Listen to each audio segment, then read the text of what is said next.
Hello and welcome to this Minecraft Let's Play from the Lionheart server. I hope you're right. We're in Minecraft 1.13 playing on the Halloween Island. Yeah! And Kemet got his first elytra today, he said. And he's already been raiding my rocket shop apparently. But you guys have to look at this. This is what me and Ike did on the stream last Sunday. A grass labyrinth. I mean, I know it's kind of a silly idea, but you know what? It looks really cool, I think. It's like, it reminds me kind of like a cornfield or something like that. Let's see here. I can't remember how to do this now. And of course you can, just walk straight through it. But who would do that? That would be cheating. No, you have to solve the labyrinth. And we did this too. This is not finished, but I wanted to do like a...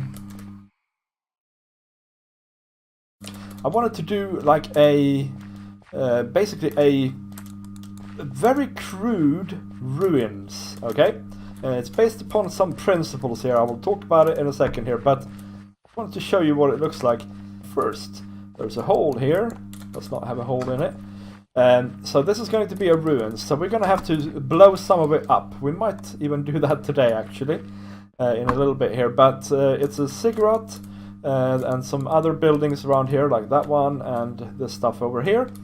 And the idea is actually based on something Etho did a little while back. He wanted to start a new base, and he wanted his base to be based around 8 by 8 by 8 cubes. And so this is that idea, but in my little version here. So that's part of it. The other part is, this doesn't look great, right? But if you watch it from afar, so from here, for instance, then it suddenly doesn't look so bad, right? So my point is here, I wanted to do something that wasn't as detailed as the things that I normally do, so like here and stuff like that, but that was quick to erect and to just basically have as a background to this lovely Halloween island. I know that Halloween is over since a couple of days ago. Hello Nubika, hello Kemet, but you know, that doesn't look too bad, does it? And the labyrinth, that looks really nice. Yeah, Halloween is over, guys, but look at all this stuff that we achieved in so little time. It's just a couple of weeks, really. We have some new additions here as well. We have 2 pixel arts that I think Ike made both of them. And that apparently is something called a corn on a cob. I don't exactly know what that is. And that is some sort of ghost that somebody said was from a Zelda game. I don't know. I really don't know. But it looks cool anyway. And they complement the Frankenstein there quite nicely.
Alright guys, I think that looks a bit better, doesn't it? Just a bit of TNT, it just makes everything better really, doesn't it?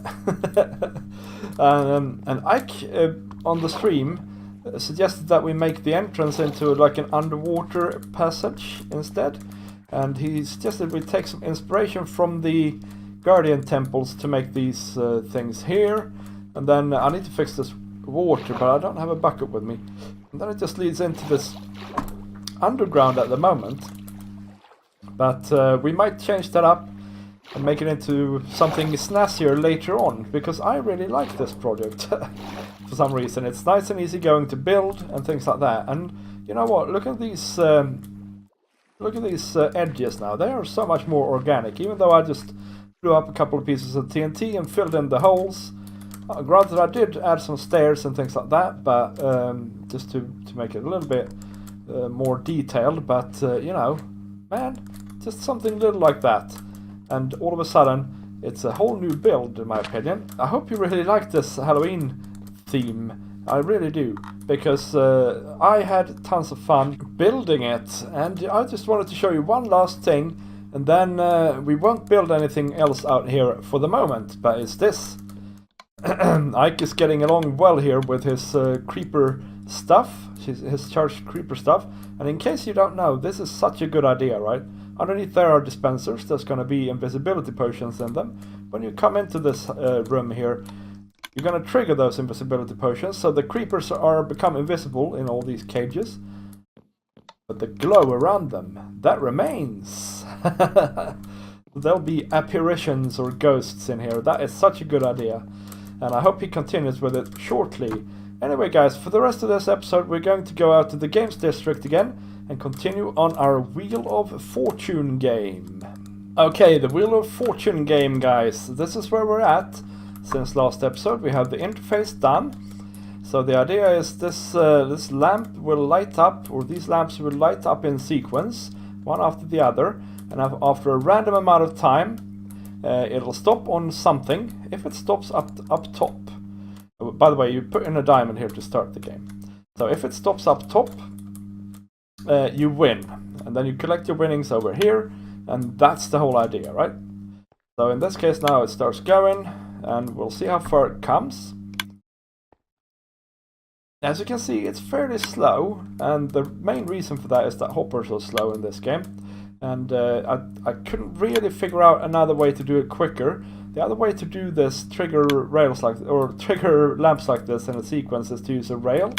But if you do that, you can't know that it's actually going to stop exactly on one of them, in my experience. And also, once it's stopped, how do you make it continue? Those are things I couldn't sort out, so it's going to have to be a fairly slow one. But you know what? That kind of adds to the excitement. It's still going here. Now this is all controlled, how long it goes, it's all controlled by a randomizer that is down here. And what we have left to do here is to check if we won, and to, in that case, dispense some diamonds, and also to maybe play a little tune or something like that when we win. Let me just see if they can, let's just see if this can stop somewhere. There we go, it stopped on the purple, so in this case we were so close to winning, but we didn't. So let's just have a quick look at the redstone here, just to so that you remember what's going on. There's an item filter here. This is what starts the game. Basically when this torch flickers, so when a item goes into the filter, it will trigger this etho hopper clock, and what that does is it triggers this RS NOR latch, which will basically, so this line will be lit long enough for this line to unlight, and for this randomizer over here to reset itself, right?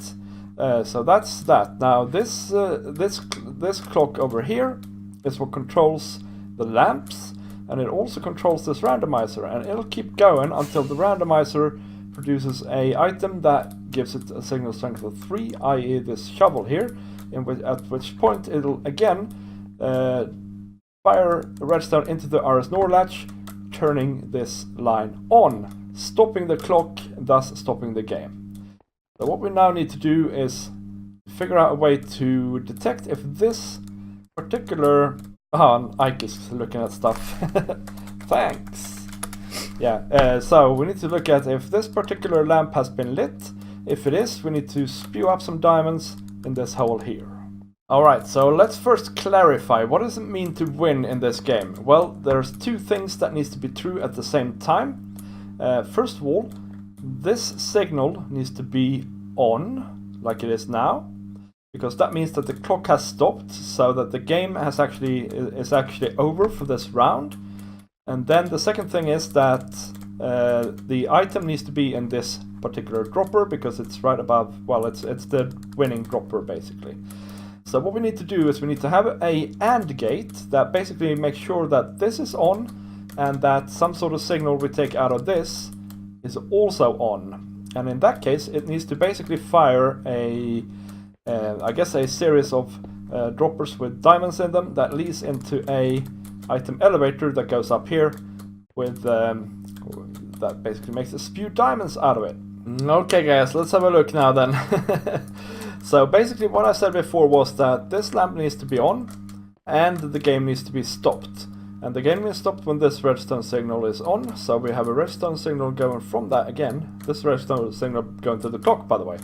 So we take a redstone signal from that here, going into this contraption here, and also the same here from this lamp. But there's an observer there, repeater, and then the redstone line going into this AND gate.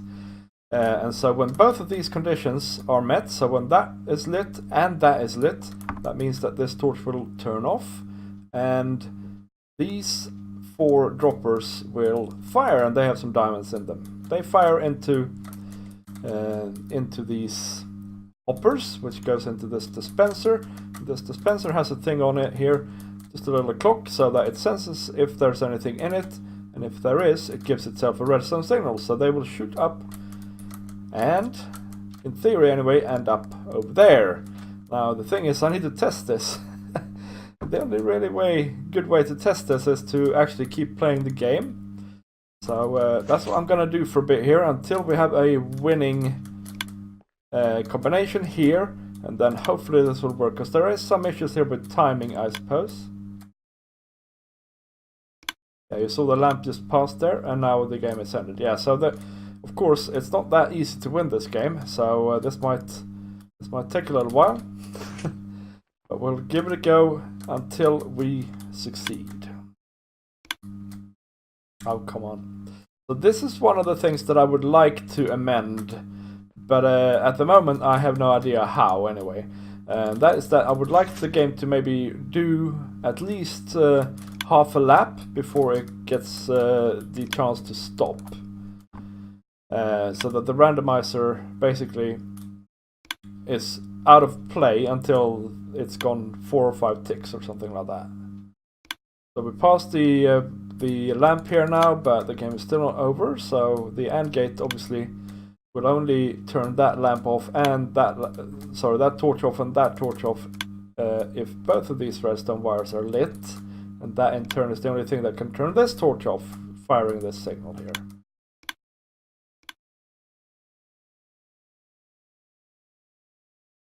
Yeah, there is some sort of timing problem here. Let's see what happened here. This turned on, but this just flickered. Yeah, which is fine, because it flickers because it's a... oh, wait a minute. Maybe I don't need to have an observer here. Maybe I just need to... Okay, I forgot this piece of redstone here. That's the thing. So, okay, we have an observer here, because what we want is a little pulse here to go into these droppers, and I'm filling up with stone here at the moment. I'll just illustrate what happens if we take this shield out. We get 4, 1 from each dropper, 4 items come up here. And that's that. Now, if we want to increase the winnings, we can just add up to 8, I guess, droppers here. Just have to go that way with it, though, because otherwise we'll end up fiddling with the AND gate here. So, guys, this is actually the game functionally complete, okay? We now have let's see, we'll need to go up so we can see here. We now have a way to start it with diamonds only, okay, like so. It'll keep going, it'll randomize when it stops, and if it stops on this spot here, it'll shoot up, well, cobblestone for now, but the diamonds later on, right? And so, yeah, that's the whole Wheel of Fortune game functionally complete. Now, next time, I think we are going to build a shiny building around this, and maybe invite some other Lionheart members to try it out. I mean, yeah, we want to earn some diamonds, don't we? But anyway, guys, oh, the hat. The constant hat. Anyway, guys, thank you very much for watching, and I will see you in the next video. Bye!